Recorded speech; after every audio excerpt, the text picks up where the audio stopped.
everybody, it's me, Margaret, and it is a beautiful day here. So we, the dog and the two cats and I, are sitting outside. It is so nice. It's January, and that means that I am right on track with my goals because I haven't had time to mess them up yet. So with that in mind, I'll go ahead and start talking. One of my goals was to use some of the gifts that my friends have given to me over the year. And one of the gifts that I received a while back was from Christina Mills, who is Critter Kid 12 on YouTube and who just had a baby. So hello, Christina and baby Cameron, and I hope y'all are feeling well. But she gave me 2 skeins of Red Heart Super Saver that were actually perfectly color matched to this handmade bag that I forgot to bring out. Project bag that was adorable. And so I'm just now getting around to using these. Now I love these 2 colors together. It's a, what are the colors? Country Blue and Spruce. And they're kind of mid-tone colors, and I just think they look really good together. So in doing that, I have kind of been playing around with some things. Well, first of all, I have to tell on myself. You know, this is totally out of order. Let's back up a second. Before I show you this, let me show you this. I did a tutorial recently for this Fair Isle Addie hat, and it is one of the reversible hats where you have, you know, one end and you stuff it inside the other end, and when you turn up the edges, a nice brim, you can of course choose whichever side you want out, whatever.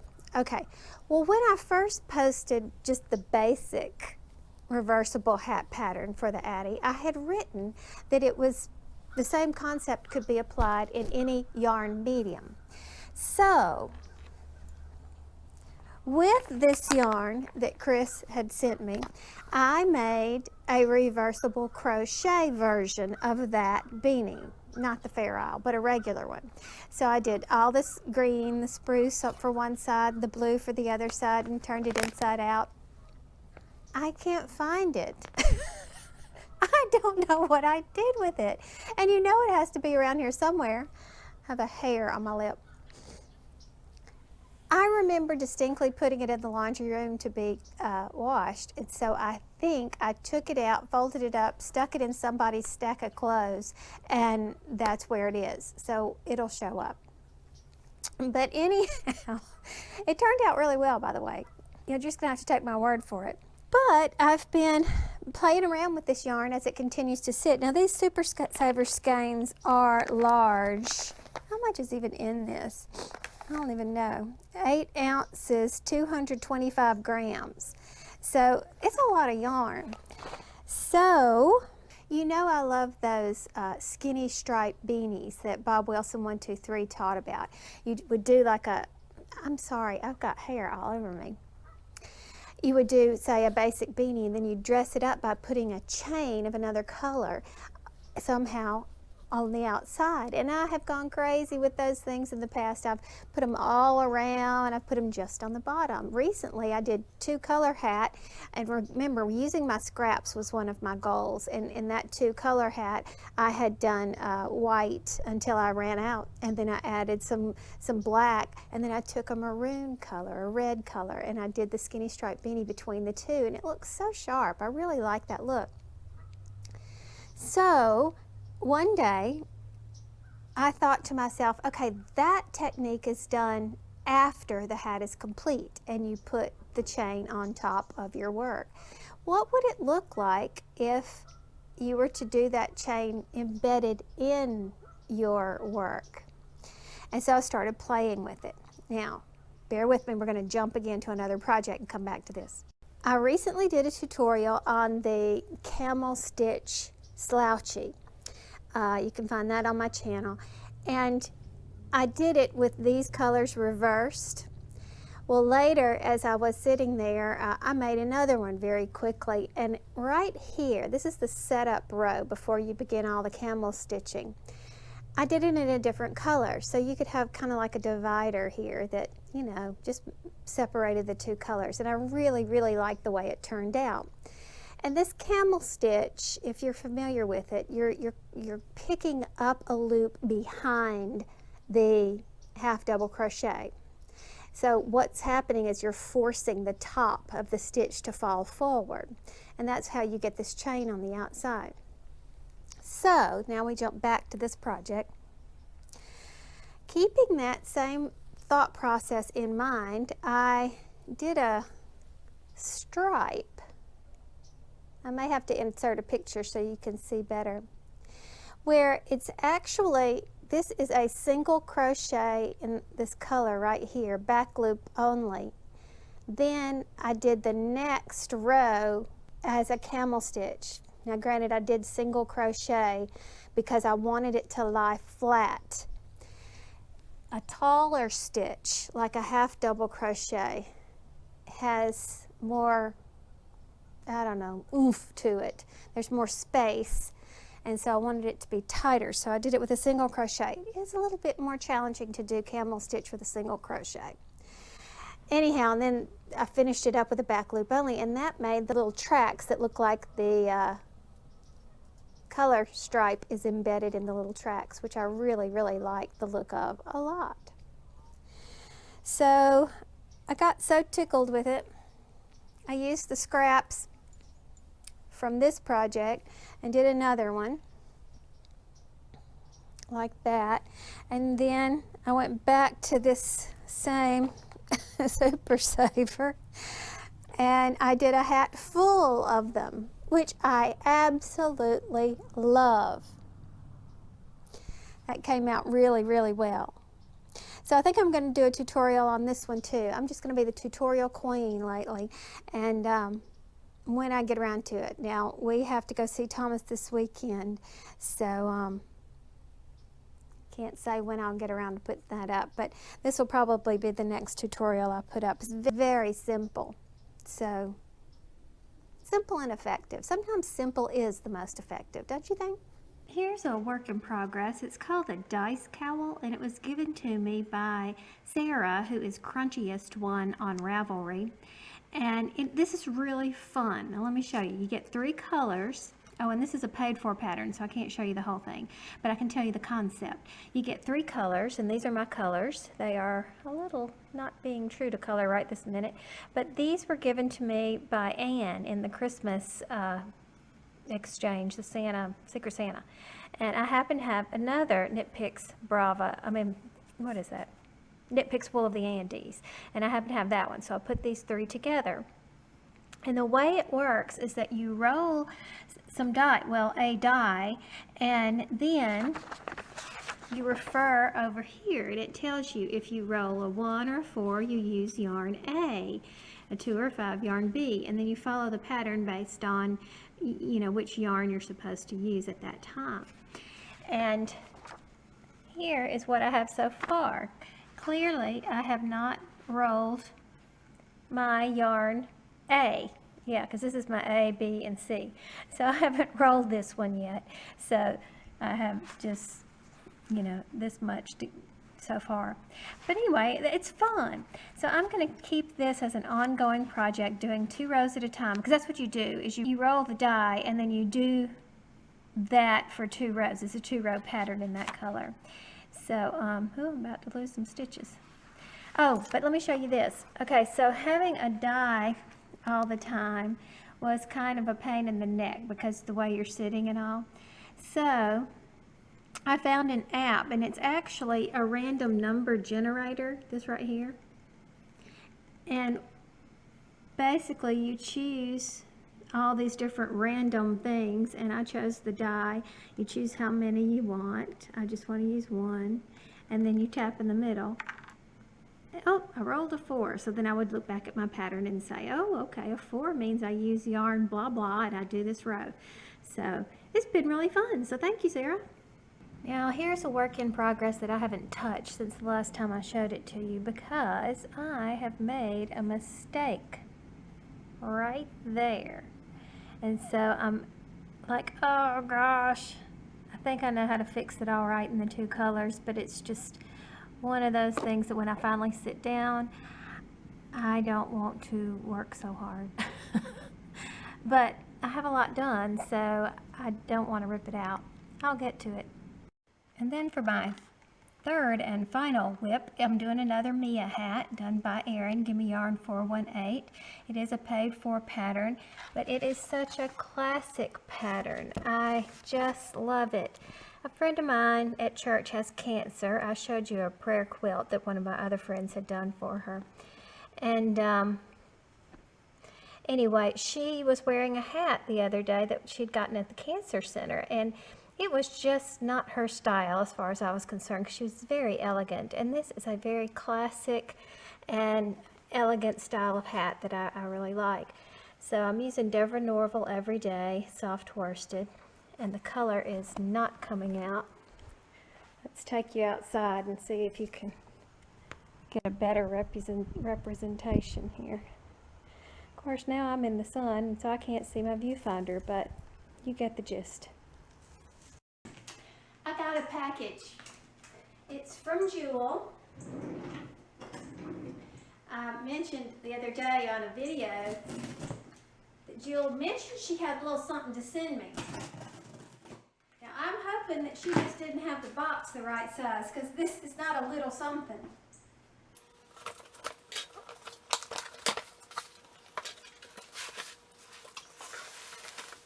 Oh my word!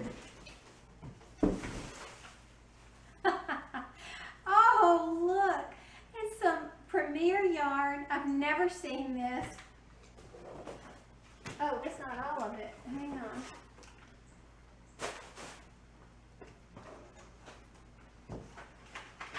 I found the letter.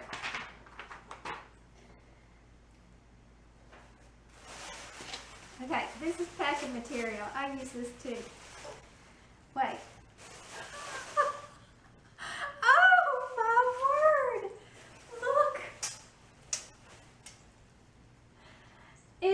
That adorable! That little sheep! Jewel! That is adorable! I just cannot tell you how much I love that. Wait, let me read her letter. Okay, I have an explanation now. She got this at a flea market near her, and she said, with me in mind. And so that makes it even extra special. She bought it thinking of me. And then this she got at a Ben Franklin that's going out of business. I don't know if you can see it up close. I'll take a picture outside. It's called Kitten Yarn, and she says that Addie loves it. That it's really, well, it feels like a kitten. That's fun. Oh, what's this? Oh. We have some glamorous yarn. Now this is interesting because you only have bling for a little while, and then it goes into this very, very nice fine yarn. Boy, lace weight, I think. I don't know, I had to really play with that. Wow, we got 2 skeins of this. It's called Yarns Beyond Fantasy. And she got it at a store going out of business, which is just right up my alley.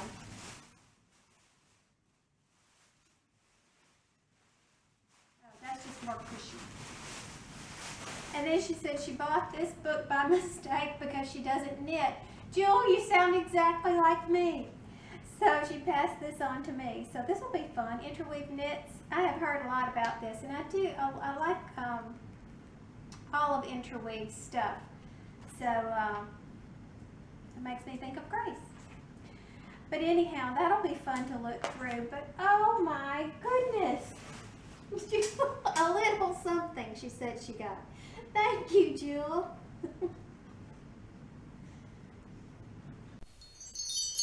Random tip of the week. So you know how your wrapping paper won't stay put, and if you put tape on here then you tear it up? Well, save your old wrapping paper centers, cut it like this, and then fit it around, and it holds your wrapping paper closed. Pretty handy dandy. So now we popped into the kitchen because we're going to talk about A yarn scale. Now, you know, actually this is a food scale. This one is a Biggest Loser brand. Picked it up, I think I picked this up for about $15. I could be mistaken. These are not expensive. Quick search on Amazon can show you that. But they're really handy because when you're working with scraps, which is one of my goals, you know, this year is work down that scrap collection I've built up again, you can weigh to see how much you've got. For example, you go on Ravelry, you find a pattern and it says you need 3 colors and you need 100 grams of one and 50 grams of another. Well, that's easy enough to figure out because that's usually how yarn is packaged, at either 100 or 50 or something like that. And then it says you need about 20 of a third color.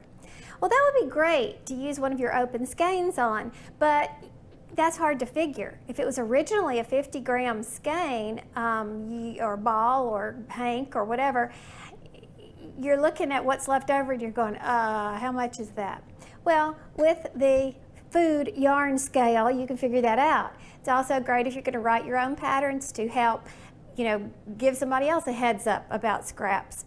I have used this on numerous occasions for that very purpose. I think one time I was doing headbands with scrap yarn, and it used very little, and I was curious about how much could I get away with, you know, how much can I do for this headband. It's pretty handy. It's something we all should have. How much cotton yarn would I need to make this thing? 0.7, so it's a little over ½ an ounce of cotton yarn. Karen's Simply Soft, that's 1.4. I mean, I can really feel it in my hand that that one was considerably heavier. So here's a good reason why I need to be keeping good notes in Ravelry, which I do not do. But if I want to make one of these headbands again, I have the information right here at my fingertips. Now, if you are also doing a weight loss goal for this year, this is also something you need to have. So oftentimes when we're trying to lose weight, we think, oh, I'm just going to eat healthier and exercise. Well, it's not that simple, and that's because every food has a caloric value, and in order to lose weight, you have to be below a certain amount of calories consumed for that day. Let's say you're looking at a recipe and it says, okay, 1/2 cup of that is 200 calories. So you get out this, you pour it in, oh great, I got a ½ cup. Or if it's dry ingredients, you use some of these, you know, whatever, you got that under control. But what happens if it says something like 4 ounces of protein? Okay, that might be 4 ounces of chicken, 4 ounces of beef, something like that. Well, you really don't know. Now, there are some tricks to say, okay, 4 ounces of chicken is approximately the size of a deck of cards. But that can get tricky because of the shape of a chicken breast, for example. But if you had a handy-dandy yarn food scale, you wouldn't have any problem with that. And, well, just to give you an idea of how easy this could be messed up, let me show you with a bowl of cereal. So you have the good sense to know that that is probably too much cereal. So you use the smaller bowl and you say, okay, I'm going to have a small bowl of cereal. So there you go, small bowl of cereal. And you think that's the right amount.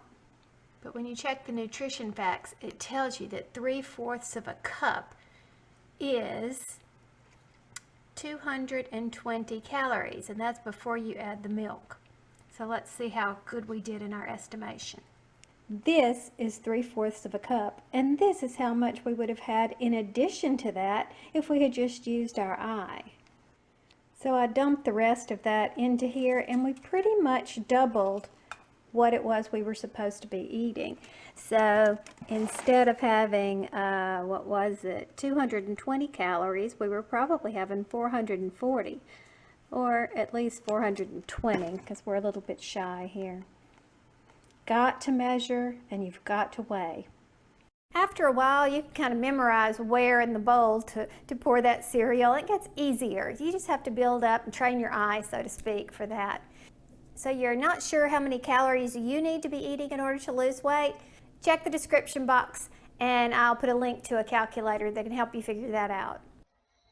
Move out of our comfort zones and into adventure. That's what May Olson wrote to me last week. Now, she was talking about yarn projects and skills, but can't this positive attitude extend to our health too? Just a thought. So if you're joining me on my 2016 goal of losing 10 pounds by April 30th, you can run over to the Ravelry group and join us there, or you don't have to. You could just be with me in spirit. Comment on this video. That's all it takes. Support each other. But I posted this on the board. Get a handle on those portion sizes this week.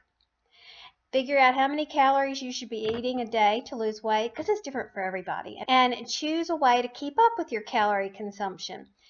I use an app on my iPhone. There's lots of them you can choose from, but I use MyFitnessPal, which is free. It's powerful. I can scan my UPC symbols and it'll sync with my Fitbit, keep up with water. It does all kinds of great things, but there are plenty of them out there. And even good old paper and pencil will work, but we got to make sure that we are creating a calorie deficit in order for those pounds to drop off. Sometimes we're surprised about how much we consume in a day. Seeing it on paper helps you get a handle on that. And look at this precious pattern that Ashley, who is Ash Love Nerd, I think, on YouTube. Look what she has come up with, the Lone Owl hat. Isn't it precious? She asked me to be a pattern tester, and it's just not a good time right now for me to do it. I think it's probably all tested by now, but if you do come across something that needs attention, Ashley is a sweetheart, so just send her a message. But isn't that adorable? Free pattern. So that's all I've got this week. Talk to you soon. Bye.